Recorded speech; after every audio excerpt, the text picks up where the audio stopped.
You're listening to Little Green Cheese, episode 19.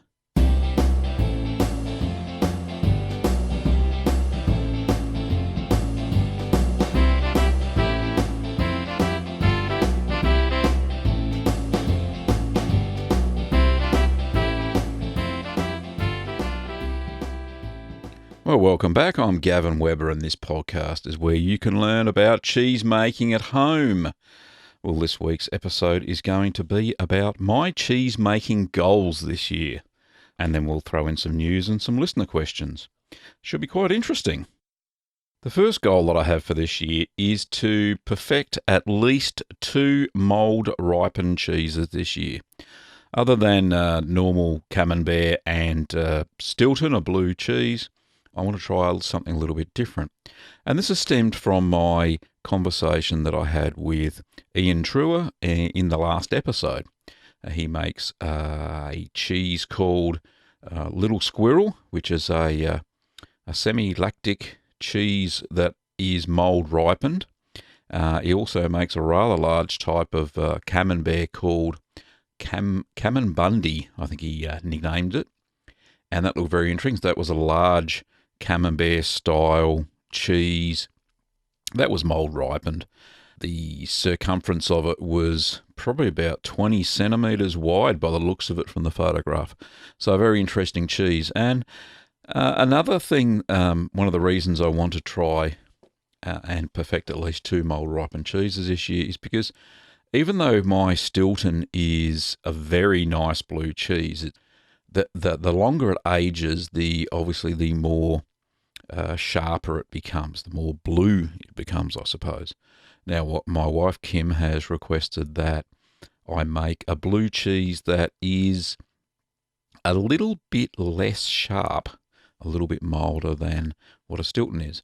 And what I've been researching is Cambozola, which is a cross between Camembert and Gorgonzola. And I found a nice recipe over on cheeseforum.org. So I'm going to try that out soon too. So that's my first goal. The second goal is to teach new cheese making courses other than mozzarella and ricotta. Now, last year I had scheduled feta and that the students would have made, and they also would have had a masterclass in how to make 30-minute mozzarella. Now, that turned out to be not very popular at all. Don't quite know why. The price was a little bit higher than what the mozzarella was because the feta takes a lot longer to make. Now, what I'm thinking of doing is, this is my initial thoughts, is that you put feta on the list again, but team it up with a cheese like, for instance, halloumi, which, look, it takes 2 hours to press, and it does take a little time to make. But I think that paired up with feta, which only takes an hour, maybe 2 at the start with the renneting and the culture, and then only 20 minutes stirring, and then you press it for 4 hours. Now, pretty easy with the feta. I've already got feta baskets for that for students. And with the halloumi, you don't need any pressing. The pressing is the 2 hours under a couple of cheese boards. But you don't need any moulds. You actually, create the cheese there after it's floated back to the surface of the whey that you're cooking in. So that's 2 potential. So I'm kind of tossing that up at the moment and trying to work through that. So I've got to come up with a lesson plan with timings and test it here at home. And then we'll see if I can go to the start offering that courses to the public down at Melton South Community Centre, where I normally teach, and other places around town. The final goal that I want to look at is to make bigger cheeses. Now, the cheese recipes that I use here at home are mainly for 8 litres or 2 gallons of milk. Now, I want to, you go to all that trouble just using 8 litres of milk when you can spend exactly the same amount of time and double the recipe. Now, I have made some double batches before, and basically I just split the curd at the time of pressing. So put the curd into 2 separate 1 kilo moulds, press them, and I had two 1 kilo wheels of cheese. What I want to do is invest in some bigger cheese molds, some larger ones, some that'll take up to what I hope about 4 kilos of curd, and be able to press that. I may have to make a new press, so in the style of a Dutch press, which is quite easy because I've got the plans. People have sent plans through to me, and I'm quite a dab hand at woodwork, so that should be no issue. The other issue, really, though, is I would need another pot. So I've got a 14-litre pot at the moment, which could make about a 1.75 kilogram cheese, just shy of 2 kilos. But I want a bigger pot than that, so I'm thinking of maybe 28, maybe 30-litre pot, and we can go from there, and hopefully that'll be enough. So they're the goals that I've set for myself for my cheese making hobby this year at home. So I'm going to try and work through, as I said, perfect at least 2 mold ripened cheeses this year, teach at least 1 new cheese making course, and make bigger wheels of cheese. So I wouldn't say they're lofty goals, but they're certainly doable. And if I put my mind to it, I'm sure I can come up with some ways and means of doing that.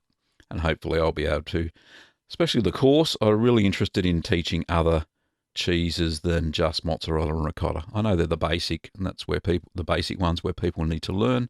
But feta and halloumi, a little bit more advanced, a little bit more fun, and hopefully that'll go well. Anyway, so let's get on with the news.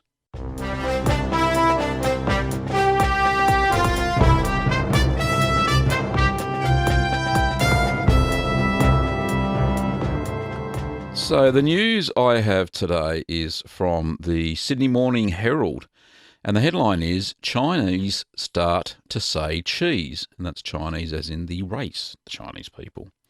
So I'll just read a bit out here. It's quite amusing, and it was quite eye-opening when I read it myself.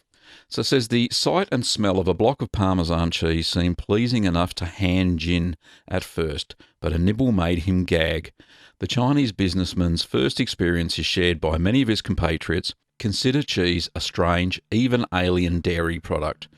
Cheese is new for us in China. Most people only know the word cheese but don't know what it is or how to use it, said Mr. Han, General Manager of Shanghai Roia Trading Company, a distributor of imported food.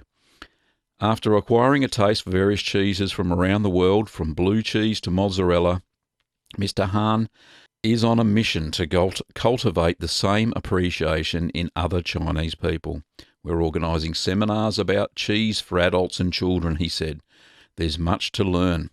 Growing disposable incomes and exposure to Western-style food through chains such as McDonald's and Pizza Huts is driving China's demand for cheese. God help them. China rose from Australia's 6th to 2nd largest cheese export market in the past 2 years, with 7,400 tonnes of cheese, almost 3 times the amount of a decade ago, landing in China in 2012.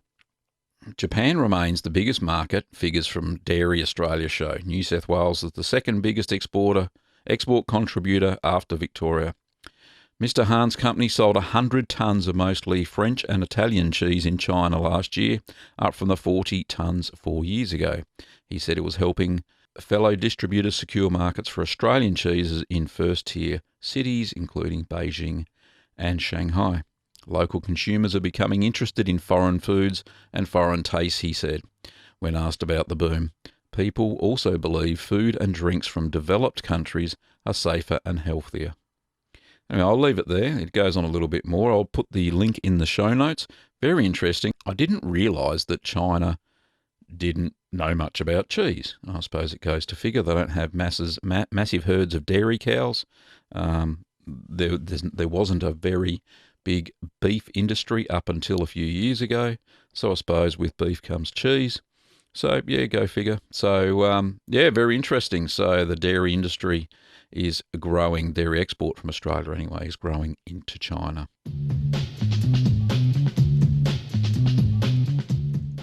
So now it's time for listener questions. And the first one comes from my favourite Frenchman at the moment, Jean-Michel. So over to you, Jean-Michel. Hello, Gavin, Jean-Michel from France. I have a couple of questions to ask you about pressed cheese designing. We tried to design press this afternoon with two friends of mine, and we wondered if it was better to use some weight to put over the disc that presses the curds, or is it better if it's better to use a spring and a system to push the spring to replace the lead, or the lest, any lest you can use. Um, the problem with the spring system and the screw that push the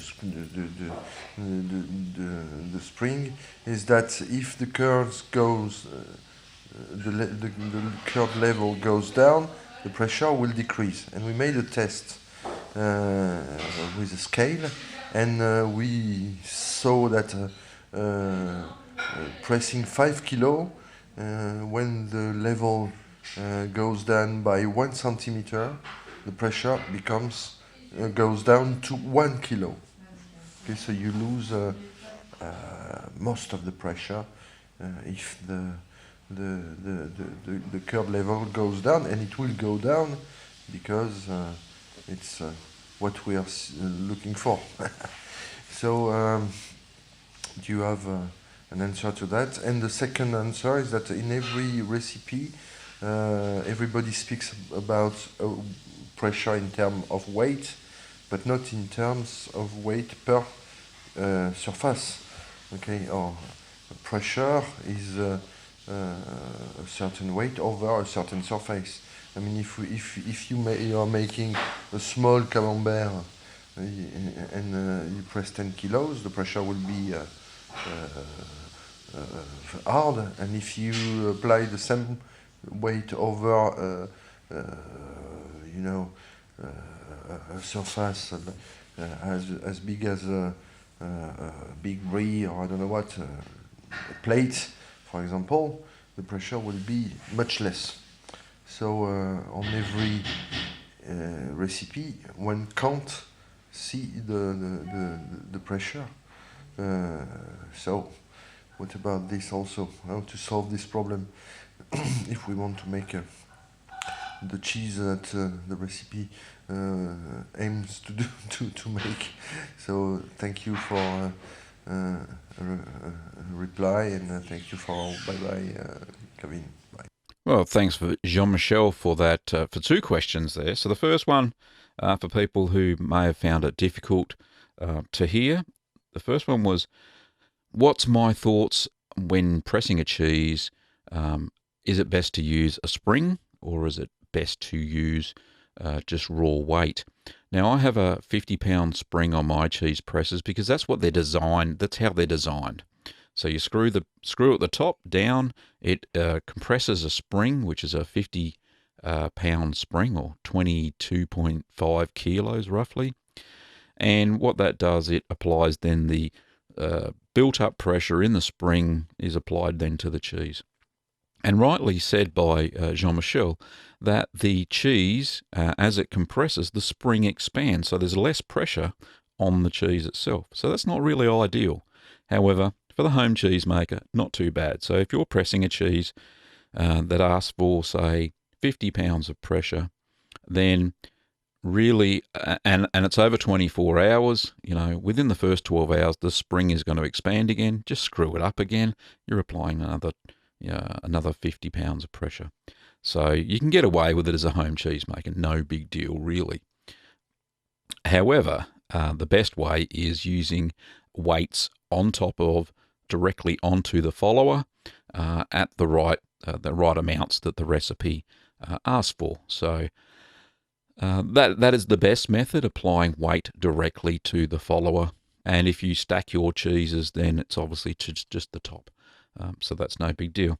Now, as far as answering the question around weight versus surface pressure, I don't think it's too much of a concern for home cheese makers unless you're starting to expand and make really large cheeses.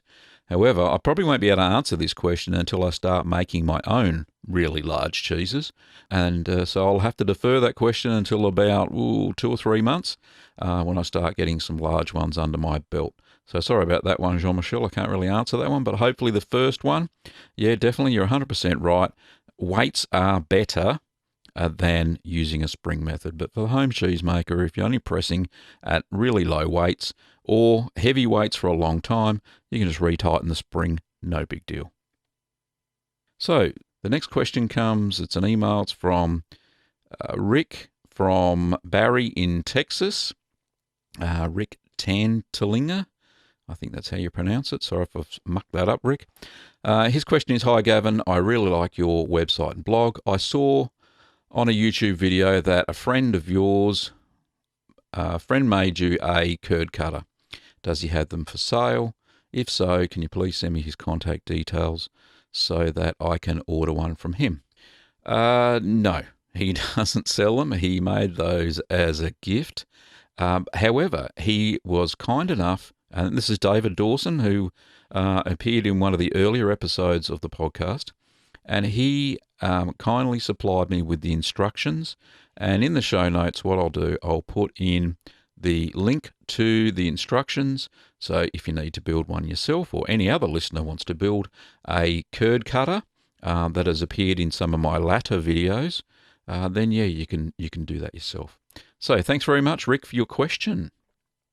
Next question is from Dean Adams, and I think he's somewhere in New South Wales in Australia. It says, hi Gavin, I just listened to your YouTube video on making Parmesan at home, and I'm keen to make my own, but I noticed your kits don't list Parmesan in the hard cheese kit. Does this come with a recipe and ingredients to make this style of cheese? So that's Dean's first question, and the second question is, what is a cheese cave? All right, so in answer to your first question, Dean, no, that hard cheese kit doesn't have Parmesan on their list because it doesn't have the ingredients for Parmesan. However, I'm going to talk to my supplier when he comes back off the break, and I'm pretty sure there is an Italian hard cheese kit add-on that you can add on to the hard cheese kit that I already have listed up on the little green cheese under cheese kits. So I will check that out for you and I will reply back individually. However, when I do, I'll advertise it onto the podcast and onto the blog site. So all the other listeners and readers can have a look at that. And if they like it, then then they can purchase it if they want. And the second question, a cheese cave. A cheese cave is, well, it can be a number of things. It can be a simple as a cold cupboard that you can keep humid, that stays around between 10 to 15 degrees Celsius, or it can be as complex as a big kitchen fridge that has an external thermostat wired up to it that keeps your cheese at the same temperature, and even have a humidifier inside it to keep the cheese cave or cheese fridge at the required humidity. Now, myself, I've only got something small. I've got a wine fridge, and the only problem with a wine fridge, sure, it keeps the temperature between 10 and 15 in winter, no problems at all, but come summer here in Australia, the temperatures, once it gets over 30 degrees, the temperature starts to creep up in the cheese fridge, so I really can't use it. I'm going to have to bite the bullet soon, find a normal refrigerator and modify that with a external thermostat. So I'll be able to do cheese making all year round. So in the summer, I usually make soft cheeses, which just go simply straight into the normal kitchen refrigerator, no hassle, and don't need maturing. And then in the winter, in the autumn, I start making hard cheeses again, which can then mature over the winter in the cheese fridge. So I hope that helps out. Thanks very much, Dean Adams, for your question. Now I've got one last question here, and I'll just pull it up. And this one is from Cole, and Cole lives in Gunnedah. I think I've read a few questions out from Cole. Now he's actually got 3 questions in one email, but I'm not going to read it. It's a massive email of questions. So Cole, only one question per email. Sorry, mate. So his question is, and I'll pick the shortest one. It says, is it important to stick to time frames on the cheese making instructions? what will be the effect of, say, extending the time? Let's say you were to let milk ripen for 45 minutes, and this ends up being an hour. What would the likely effect be on the cheese you are making? Also, if you leave where you have left the rennet period extended out again, what effect would this have? Okay, so it's pretty important sticking to the time frames of when you make the cheese. So, for instance, when you ripen the milk for 45 minutes, basically what that is doing is building the milk up, or letting the culture eat enough lactose, converting that into enough lactic acid to get to the right pH for that type or style of cheese. If you go longer, then the cheese is going to be stronger. If you let it go less, it's going to be not as strong, and there's going to be maybe more activity. Depends on how much salt you add to it to lessen the activity of the culture. So that is the effect of letting it ripen longer. The effect of leaving the rennet go longer. If you leave it less time, then you may not get a clean break. If you leave it longer, then the curd is going to be firmer, quite possibly. Sometimes to the stage where the cheese does become crumbly instead of being, say for instance, if I made a Colby cheese and I left it longer than the recommended time on the recipe for renneting, then quite possibly, instead of being a nice creamy cheese like it is, easy to slice, it could then become, if it's over renneted with extra rennet or for a longer period of time, then it could become crumbly, and that's not the desired type style for, say, a Colby. So yeah, please stick to your times. If you're a little bit lax either way, then the cheese is going to be different than what's on the recipe. It's as simple as that. The pH will be higher or lower, and it may be not the creamy sort of cheese you're looking for, maybe then become crumbly. So basically that's the few things that could happen. So anyway, thanks, Cole, for your question. It really got me thinking there, and I had to do a little bit of research on that one.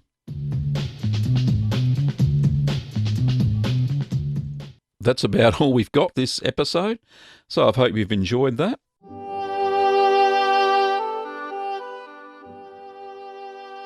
So for upcoming workshop dates, recipes, and all of my video tutorials, including my cheese making ebook, Keep Calm and Make Cheese, the beginner's guide to making cheese at home, they're all available on littlegreencheese.com. So that is my cheese making blog that you can find all that information. I also have all my videos on a YouTube channel and within the ebook. So you can go to YouTube and search for the channel The Greening of Gavin, and all of my cheese making recipes and tutorials are there as well. So thanks for listening, curd nerds, and stay tuned for the next exciting episode of the Little Green Cheese podcast very, very soon.